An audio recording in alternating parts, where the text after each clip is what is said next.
নমস্কার বন্ধুরা, সিরিয়ালের সাতকাহন ইউটিউব চ্যানেলে আপনাদের সবাইকে স্বাগত জানাই। পরশুরাম আজকের নায়ক সিরিয়ালে ঘটে গেল এক অবিশ্বাস্য ঘটনা। তটিনী কেন হঠাৎ করে অজ্ঞান হয়ে পড়ল, আর হাসপাতালে ডাক্তার কেন বলল তটিনীর শরীরে পুরনো বুলেটের দাগ রয়েছে। তবে কি পরশুরামের সেই গোপন অতীত আজ সবার সামনে চলে আসবে? অন্যদিকে পুলিশের গাড়ি থেকে বিজিতকে কারা কিডন্যাপ করলো? আজকের ভিডিওতে আমরা গল্পের এই সব জট খুলব, তাই একটুও স্কিপ না করে ভিডিওটি শেষ পর্যন্ত দেখুন। আর আপনি যদি চ্যানেলে নতুন হন তবে অবশ্যই সাবস্ক্রাইব করে পাশে থাকা বেল আইকনটিতে ক্লিক করুন, যাতে বাংলা সিরিয়ালের সব আপডেট সবার আগে আপনার কাছে পৌঁছায়। পর্বের শুরুতেই দেখা যায় পরশুরাম কর্ণকে কল করে বলে যে বিয়ে বাড়িতে সবাইকে জানিয়ে দিতে বিজিতকে স্পেশাল ব্রাঞ্চ তুলে নিয়ে গেছে। এই খবর জানার পর বাড়িতে হুলস্থুলুস বেঁধে যায়। আজকের পর্বে দেখা যায় ঐশীর বাবা এবং ঐশীর দিদির মধ্যে কথা কাটাকাটি শুরু হয় বিজিতকে জামাই হিসাবে মেনে নেওয়ার জন্য। এরই মধ্যে কর্ণ চলে আসে এবং তাদের মধ্যেও বাগদণ্ড হয়।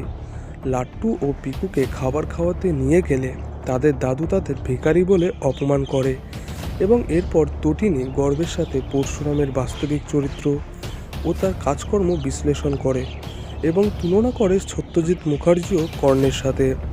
তারপর হঠাৎই তটিনী অসুস্থ হয়ে মাথা ঘুরে পড়ে যায়।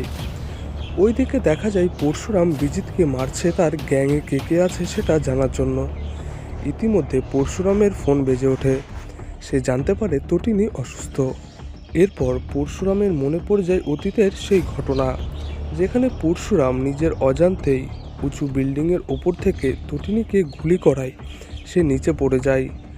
ঠিক তারই পর বিজিত জানতে পারে যে শিবপ্রসাদ গাঙ্গুলি হলো আসল পরশুরাম। পরবর্তী দৃশ্যে দেখা যায় পরশুরাম তটিনীকে নিয়ে হাসপাতালে গেছে।